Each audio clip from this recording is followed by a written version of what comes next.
Good morning to all of you. आज के class में हम ओबेसिटी पार्ट 3 देखेंगे, जहाँ पे हम different types of obesity diet के बारे में पढ़ेंगे। तो इस चैप्टर में हम प्रिंसिपल ऑफ डाइट थेरेपी के बारे में जानेंगे कि क्या प्रिंसिपल है ओबेसिटी के डाइट का, और कौन कितने सारे डाइट्स हैं जो प्रेजेंट डे में यूज़ होते हैं फॉर ट्रीटिंग ओबेसिटी। तो सबसे पहले हम आएंगे कि प्रिंसिपल के बिहाइंड कि क्या प्रिंसिपल है ओबेसिटी डाइट का। तो सबसे पहला प्रिंसिपल, बेसिक प्रिंसिपल यही है कि एनर्जी को डिक्रीज़ किया जाए। जो ऊर्जा है, जो खाने से ऊर्जा मिल रही है, उस ऊर्जा को कम किया जाए। तो सबसे पहला है वेरी लो कैलोरी डाइट। यहाँ पे 800 से कम kilo calorie per day consume किया जाता है, लेकिन ये डाइट बहुत रिस्की है क्योंकि इसमें बहुत सारा हेल्थ प्रॉब्लम्स होने का चांसेस है, जैसे गॉल स्टोन्स हो सकता है। तो इसलिए इस डाइट को आप किसी डॉक्टर की सलाह से या डाइटिशियन और डॉक्टर दोनों की सलाह से ही लें। खुद ब खुद इस डाइट को फॉलो करना नहीं चाहिए। दूसरा है रिड्यूसिंग डाइट। इसमें क्या है कि जो वज़न है, जो बढ़ा हुआ वज़न है, पहले 6 महीने के लिए 10% जो वज़न है वो घटाने की कोशिश की जाती है। मतलब अगर मान ले कि कोई व्यक्ति है जो 70 केजी का है, तो 6 महीने के अंदर उस व्यक्ति का टारगेट होगा कि 70 से वो 60 केजी हो जाए। तो जो भी आपका बॉडी वेट है, जो भी वज़न है, उसका 10% वज़न कम करना है, और इसके लिए आपके पास 6 महीने का वक्त होता है। तो इसमें सबसे पहले हमें ये भी जानना है कि कैसे इंडिविजुअल कैलोरी रिक्वायरमेंट को आप निकालेंगे, क्योंकि हर एक व्यक्ति का वज़न अलग है। अगर वज़न अलग है तो उसका उम्र अलग है, वज़न अलग है, लंबाई अलग है, तो बिल्कुल आपका जो एनर्जी रिक्वायरमेंट उस व्यक्ति के लिए है वह अलग होगा। तो इसके लिए आप रेस्टिंग एनर्जी एक्सपेंडिचर निकालते हैं। रेस्टिंग एनर्जी एक्सपेंडिचर का मतलब होता है कि जब कोई व्यक्ति कोई काम नहीं कर रहा है, तब व्यक्ति को कितना एनर्जी, कितना ऊर्जा की ज़रूरत होती है। तो यह जो ऊर्जा है वह मिनिमम ऊर्जा है जो शरीर को चलाने के लिए चाहिए। तो इसका मैंने फॉर्मूला दिया है। पुरुषों के लिए अलग है ये फॉर्मूला और महिलाओं के लिए अलग फॉर्मूला है। तो फॉर्मूला क्या कहता है? फॉर्मूला जो पुरुषों के लिए है, पहले हम वो देख लें। 10 into weight in KG plus 6.25 into height in centimetre minus 5 into age in years plus 5। मतलब पुरुषों में फॉर्मूला दोनों में सेम ही होता है, बस अंतर ये होता है कि महिलाओं में -161 हो जाता है और पुरुषों में वो +5 होता है। जब हम रेस्टिंग एनर्जी एक्सपेंडिचर निकाल लेते हैं, तो उसके बाद अब हमें एक्टिविटी फैक्टर से उसको गुना करना होता है। तो ये निकलता है कि डेली कितना ऊर्जा का ज़रूरत व्यक्ति को है। तो resting energy expenditure into activity factor जो है वो हमें डेली कैलोरी रिक्वायरमेंट देता है, या डेली ऊर्जा का माप देता है। तो एक्टिविटी फैक्टर जो महिलाओं के लिए है वो है 1.5 और पुरुषों के लिए है जो है 1.6, और ये 1.5 महिलाओं के लिए और 1.6 पुरुषों के लिए है। ये साधारण हल्के काम काज करने वाले पुरुषों एवं महिलाओं के लिए है। अब हम एक एग्जाम्पल से समझेंगे कि एक व्यक्ति है जो आपके पास आया है, वो एक पुरुष है और वो चाह रहा है अपना वज़न कम करने के लिए। तो आप उसे क्या सलाह देंगे? तो सबसे पहले आप उसको ये बताएंगे कि आप ज़्यादा टारगेट लेके ना चलें, आप 500 ग्राम हर हफ्ते अपने वज़न को कम करें। तो इसके लिए आप उसका RDA निकालेंगे। चलिए, हमने RDA निकाला और उसका RDA आता है 2320 किलो कैलोरी। ये RDA आपका न्यूट्रिटिव वैल्यू बुक में भी है, और अगर आप चाहें तो जो ऊपर वाला स्टेप है जिससे हम रेस्टिंग एनर्जी एक्सपेंडिचर निकालें, उस तरह से पहले रेस्टिंग एनर्जी एक्सपेंडिचर निकाल लें, उसके बाद डेली का कैलोरी कितना उसे चाहिए लेने के लिए वो आप एक्टिविटी फैक्टर से गुना करके भी निकाल सकते हैं। तो फिर हमने रिकमेंडेड डाइटरी अलाउंस जो 2320 है वो लिया। अब आप ये जानिए कि 1 ग्राम चर्बी को घटाने के लिए आपको जो कैलोरी है 7.7 किलो कैलोरी जो होता है वो 1 ग्राम शरीर की चर्बी के सामान है। तो अगर हमें वज़न घटाना है तो हमें अगर 500 ग्राम वज़न घटाना है तो हम क्या करेंगे, 7.7 किलो कैलोरी से 500 को गुना करेंगे तो ये आता है 3850 किलो कैलोरी। अब हर हफ्ते आपको 3850 किलो कैलोरी कम लेना है। तो हर दिन आप कितना कम लेंगे, आप उसको भाग लगा देंगे 7 से और आपके पास आता है 550 किलो कैलोरी। अब इस 550 किलो कैलोरी को आप किससे माइनस करेंगे, रिकमेंडेड डाइटरी अलाउंस से, तो आएगा 1770 किलो कैलोरी पर डे। यानी कि ये आदमी को आपको बोलना है कि ये 2320 कैलोरी आप ना लें, आपको 2320 किलो कैलोरीज की ज़रूरत नहीं है, आप बस 1800 किलो कैलोरी लेंगे तो आप हर हफ्ते 500 ग्राम वज़न अपना कम कर लेंगे। अब हम आएंगे कितने तरह के ओबेसिटी के डाइट हैं जो प्रेजेंट कंडीशन में यूज़ हो रहे हैं। तो सबसे पहले हम समझे कि हम जाने कि कितने तरह के डाइट हैं। तो मैंने यहाँ पे 5 तरह के डाइट आपको बताए हैं। सबसे पहला है पेलियो डाइट, दूसरा है वीगन डाइट, तीसरा है एटकिंस डाइट, चौथा है जोन डाइट और पांचवा है इंटरमिटेंट फास्टिंग डाइट। अब एक एक करके हम समझेंगे कि ये सारे डाइट आखिर हैं क्या। पेलियो डाइट है कि पेलियो एक साइंटिस्ट हैं जिनका मानना है और कहना है कि अगर हम अपना खान पान अपने पूर्वज के जैसा रखें तो हमारा वज़न कम हो जाएगा। तो इस डाइट में आप अनाज बिल्कुल भी नहीं खा सकते हैं।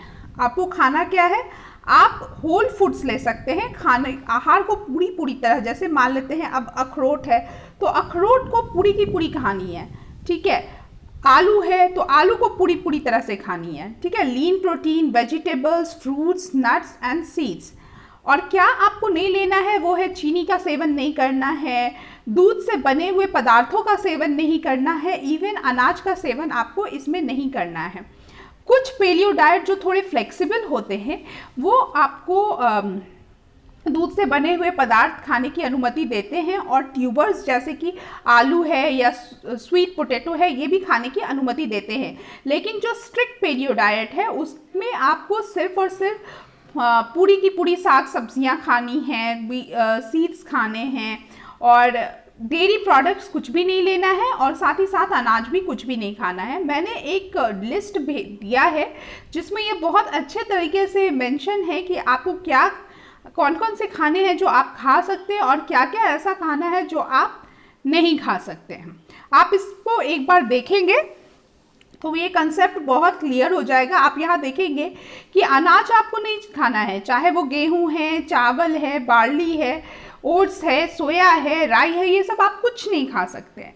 लेकिन आप प्रोटीन्स में सब कुछ खा सकते हैं, जैसे चिकन खा सकते हैं, मछलियाँ खा सकते हैं और पोर्क भी खा सकते हैं। तो बहुत ही तरह के मछलियाँ खा सकते हैं, अंडे खा सकते हैं, सब्जियों की बहुत बड़ी लिस्ट है जो आप खा सकते हैं।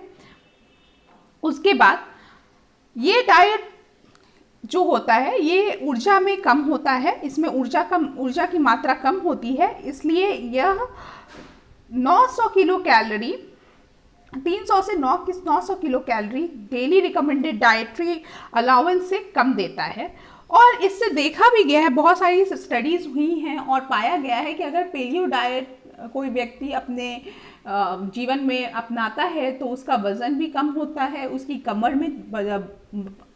कमर में जो चर्बी होती है आसपास की चर्बी भी कम हो जाती है। अब हम दूसरे डाइट पे आएंगे जो है वीगन डाइट।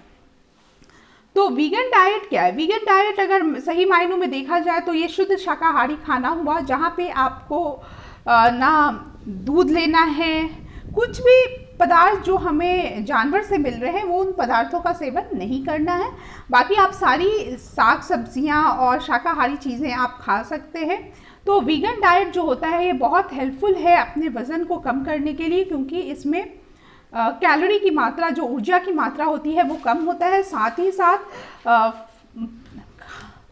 ही साथ जो प्लांट के सोर्स हैं वो जो प्राकृतिक वनस्पति है वो फाइबर में बहुत ही ज़्यादा फाइबर उसमें पाया जाता है, जिसके कारण क्या होता है कि वह बहुत सारी चीज़ों का एब्जॉर्प्शन नहीं होने देता है। उनमें से एक ये भी है कि चर्बी का भी एब्जॉर्प्शन नहीं होने देता है, वसा का अब्सॉर्प्शन जो होता है शरीर में उसको बाधा उत्पन्न करता है। साथ ही साथ जो प्लांट सोर्स हैं ये बहुत ही अच्छे वसा का स्रोत है, जो मोनो अनसैचुरेटेड फैटी एसिड होते हैं and poly unsaturated fatty acid होते हैं, और ये एक पॉजिटिव इम्पैक्ट प्ले करते हैं अपने हेल्थ में और वेट रिडक्शन पे। तो इसके बाद हम थर्ड डाइट पे आएंगे। मैंने एक फिगर भी दिया है जहाँ पे ये आपको दिख रहा है कि आप क्या क्या चीज़ें हैं जो आप अपने खान पान में, अगर आप शाकाहारी खाना खा रहे हैं तो क्या क्या चीज़ आप खा सकते हैं। कुछ शाकाहारी थोड़े फ्लेक्सिबल होते हैं तो वो दूध से बने हुए पदार्थ का सेवन करते हैं, बट जो बहुत स्ट्रिक्ट शाकाहारी हैं वो लोग दूध का सेवन या दूध से बने हुए पदार्थों का सेवन नहीं करते हैं। और क्योंकि शाकाहारी खाना जो होता है वो बहुत सारे मिनरल्स का, खनिज लवण का अवशोषण में बाधा उत्पन्न करता है। उनमें से कुछ जो मिनरल हैं या कुछ खनिज जो हैं जिनका अवशोषण नहीं हो पाता है वो हैं विटामिन B12, विटामिन D हैं, आयोडीन है, आयरन है, कैल्शियम है और जिंक है। अब हम आएंगे, दूसरा डाइट है जिसे हम बोलते हैं एटकिंस डाइट। ये हमारा थर्ड डाइट है। ये एटकिंस डाइट आज के परिवेश में काफ़ी मशहूर है। इसे डॉक्टर रॉबर्ट एटकिंस ने, एक अमेरिकन कार्डियोलॉजिस्ट थे ये, जिन्होंने 1970 में इस डाइट का निर्माण किया था। इनका कहना है कि आप कार्बोहाइड्रेट की मात्रा जो है अपने आहार में कम कर दीजिए या बिल्कुल ना के बराबर रखिए, जिसके कारण आपके इंसुलिन के लेवल को कंट्रोल किया जाए, और साथ ही साथ जो शरीर अपना ऊर्जा निकालता है वो आपकी फैटी एसिड से या फैट स्टोर से निकालेगा, या जो आप आहार में फैट्स का सेवन कर रहे हैं उससे निकालेगा, जिसके कारण आपकी कीटोन बॉडीज़ का डेवलपमेंट होगा जो ऊर्जा पैदा करेगा, और साथ ही साथ आपको चर्बी नहीं चढ़ेगी और आप पतले होंगे, क्योंकि वसा का जमाव नहीं हो रहा है, वसा से ही आप ऊर्जा बना रहे हो। तो एटकिंस डाइट के 4 प्रिंसिपल हैं। सबसे पहला है कि आप वज़न को कम करें।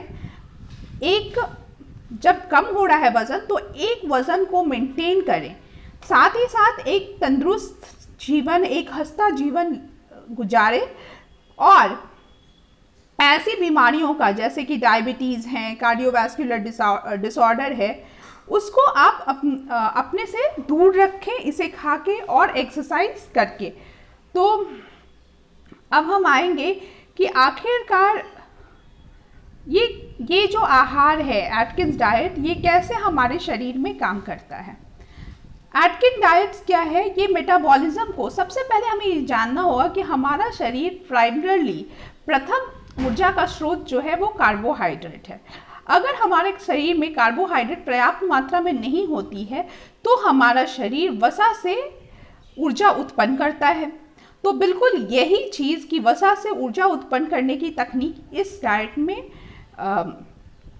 की जाती है। इसमें क्या होता है कि जो वसा है हमारे शरीर के अंदर, उसे शरीर जो है ऊर्जा के स्रोत की तरह देखता है, और क्योंकि वसा से ऊर्जा निकाला जा रहा है इसलिए कीटोन बॉडी का फॉर्मेशन होता है, और इसे हम कीटोसिस भी कहते हैं।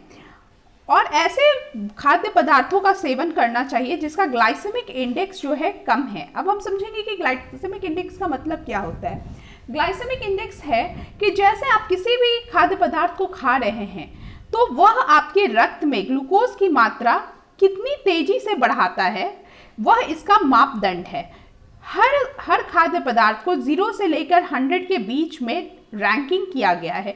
जैसे आप ऊपर जाते रहेंगे वैसे ही उतनी ही तेजी से वह खाद्य पदार्थ आपके शरीर में ग्लूकोज की मात्रा रक्त में बढ़ाएगा, और क्योंकि रक्त में ग्लूकोज की मात्रा बढ़ती है तो उसी हिसाब से आपका ब्लड इंसुलिन लेवल भी बढ़ता है, जो कि हानिकारक है। इसीलिए हमें ऐसे खाद्य पदार्थों का सेवन करना है जिसका ग्लाइसेमिक इंडेक्स कम है, जैसे कि बीन्स हैं, जैसे कि दाल है, और ऐसे पदार्थों का सेवन नहीं करना है जिसका ग्लाइसेमिक इंडेक्स बहुत ज़्यादा है, जैसे कि वाइट ब्रेड है, जैसे कि कैंडीज़ है, जैसे कि मिठाइयाँ हैं। ऐसी चीज़ों का सेवन नहीं करना है। जब कोई हम फेजेस के बारे में उतना डिटेल में नहीं पढ़ेंगे, ये आप अगर आपको इंटरेस्ट है तो आप इस पे जा सकते हैं, नहीं तो इसे पढ़ने की उतनी ज़रूरत नहीं है।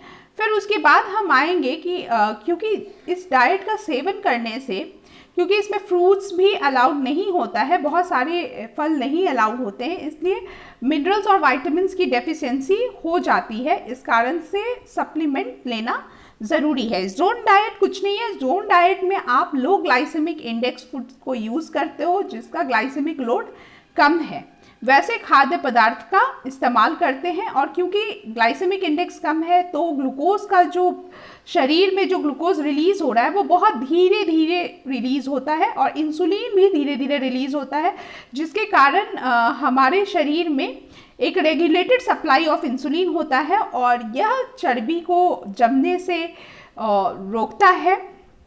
ये इस डाइट का मेन थीम है। और लास्ट में एक डाइट है जो मैं आपको बताना चाहूँगी, वो है इंटरमिटेंट फास्टिंग। तो इंटरमिटेंट फास्टिंग क्या है? इंटरमिटेंट फास्टिंग है कि एक साइकिल है, एक चक्र है जिसे हमें फॉलो करना है। पहले फास्टिंग करना है और फिर खाना खाना है। तो इस तरह से क्या होगा कि हम जो खाना खाएंगे वो कंट्रोल वे में खाएंगे, और साथ ही साथ जो ऊर्जा होगा वो हम कम लेंगे। तो इसमें 4 तरीके हैं जिससे आप इस तरह का इंटरमिटेंट फास्टिंग कर सकते हो। एक है 16/8 मेथड, जिसको हम कहते हैं कि 8 घंटे आप खाएंगे और 16 घंटे जो है आप फास्टिंग करेंगे। दूसरा है ईट स्टॉप ईट मेथड। ये क्या है कि 24 आवर्स में इन्वॉल्व्स 24 आवर्स फास्टिंग वंस और ट्वाइस पर वीक। मतलब एक हफ्ते में 1 या 2 दिन पूरे 24 घंटे आपको खाना नहीं खाना है, बाकी सारे दिन आप खाना खा सकते हो। तीसरा है 5:2 डाइट। इसको हम क्या है, ये 2 दिन आपको खाना नहीं खाना है, या खाना को आप रेस्ट्रिक्ट कर दीजिए। खाना खाइए लेकिन कैलोरी कितना है, 500 से 600 किलो कैलोरी लेनी है, और आप जो हैं बाकी 5 दिन आप खाना खा सकते हैं, उसमें आपको रेस्ट्रिक्शन करने की ज़रूरत नहीं है। लास्ट में है वॉरियर डाइट। वॉरियर डाइट के अंदर क्या है, सुबह में बिल्कुल आप खाना नहीं खाइए और रात में एक आप अच्छा सा मील लेके खा के आप सोइए। इस डाइट को हम वॉरियर डाइट कहते हैं। तो यह समझना आसान है, क्योंकि आप खाना ज़्यादा नहीं खा रहे तो ऊर्जा का सेवन ज़्यादा नहीं हो रहा है, और ऊर्जा का सेवन ज़्यादा नहीं होगा तो आपका वज़न डेफिनेटली कम होगा। ऐसा देखा गया है, कुछ स्टडी ने पाया है कि अगर आप इंटरमिटेंट फास्टिंग यूज़ करते हैं तो ह्यूमन ग्रोथ हार्मोन बढ़ता है, इंसुलिन की सेंसिटिविटी अच्छी हो जाती है, और सेल्यूलर रिपेयरमेंट भी अच्छा हो जाता है। तो हमें ये समझना होगा कि कभी कभी फास्टिंग हमारे शरीर के लिए बहुत ज़रूरी है। ये शरीर को सुचारू रूप से काम करने के लिए प्रेरित करता है। तो इसी के साथ मैं ये चैप्टर हमारा एंड करते हैं, जो है diet in different type of diets in obesity. तो मैं उम्मीद करती हूँ कि जो भी बातें मैंने रखी है वो आपको क्लियर है। तो with that note, I would like to end the video, and take care, stay safe.